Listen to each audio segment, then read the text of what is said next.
بسم الله الرحمن الرحیم. السلام علیکم ورحمت الله وبرکاتو. معزز و محترمو، قرآن کریم کې ما د علم کشکول را واخستو او ومې ګرځو د دې دپاره چې زه قرآن کریم کې هغه شخصیات یا هغه کسان وګورم چې د کومو الله تعالی توبه قبوله کړې ده یا ول الله تعالی توبه قبلوي، اگر که د هغو جرمونه ډېر سوی نو تقریبا 14-15 کسان د سماته پکې معلوم شو چې الله تعالی یا د هغو توبه قبوله کړې ده یا د هغو توبه قبلوي.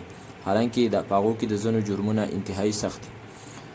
پاغي کې اول نمبر چې داغه خدای الله تعالی قبول کړی دا او الله تعالی داغه توبه قبول کړی دا هغه حضرت آدم علیه السلام دی چې په سورته بقره کې الله تعالی فرمایي فتلقى آدم من ربه کلمات فتاب علیه. الله تعالی پاغه باندې مهرباني وکړه او دویم الله تعالی توبه قبول کړی دا خلکو چې هغه د سخی عبادت کړو. حضرت موسی علیه السلام نه قوم نه الله تعالی فرمایي فتاب علیکم، ما په تاسو باندې مهرباني وکړه.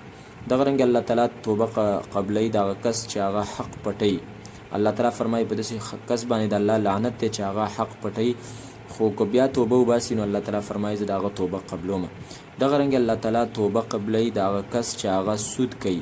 الله تعالی فرمایي فإن لم تفعلوا فأذنوا بحرب من الله ورسوله وإن تبتم، که چېرته تاسو توبه قبوله کړه نو دا توبه ستاسو قبلیږي. دغه رنګ الله تعالی توبه قبلوي د مرتد سړي چې هغه خپل دین اسلام پرېښی دی او بیا هغه چې دی نو واپس راګرځي او وایي چې زه اسلام کې داخلیږم. الله تعالی فرمایي الا الذین تابوا من بعد ذلك واصلحوا فإن الله غفور رحیم. الله تعالی د دې توبه قبلوي. دغه رنګ الله تعالی د هغه کس توبه هم قبلوي چې د پیغمبر سره جنگ کړی دی. الله تعالی سورة آل عمران کې فرمایي لیس لک من الامر شیء او یتوب علیهم، ستا لپاره اختیار نشته دی تر دې پورې چې الله تعالی په دې خلکو کافرو باندې مهرباني وکړي او د هغو توبه چې دی نو قبوله کړي. دغه رنګ الله تعالی توبه د هغه کس هغو دوو کسانو قبلوي چې کومو دوو کسانو بدفعلي یا د قوم لوط علیه السلام د قوم عمل کړی دی. الله تعالی فرمایي والذین یأتیانها منکم فآذوهما فإن تابا، که چېرته دې دواړو توبه ویستله بیا ورته تاسو څه مه وایي. دغه رنګ الله تعالی توبه د منافق سړي هم قبلوي ان المنافقین فی الدرک الاسفل من النار ولن تجد لهم نصیرا الا الذین تابوا، مگر هغه کسان چې هغو توبه ویستي. دغه رنګ الله تعالی د ډاکو توبه قبلوي. سورة مائده کې الله تعالی فرمایي الا الذین تابوا من قبل ان تقدروا علیهم، چې کومو کسانو توبه ویستله ډاکوان دي او حکومت په قبضه کې لا نه دي راغلي نو الله تعالی فرمایي د هغو ګناه ما معاف کړی ده.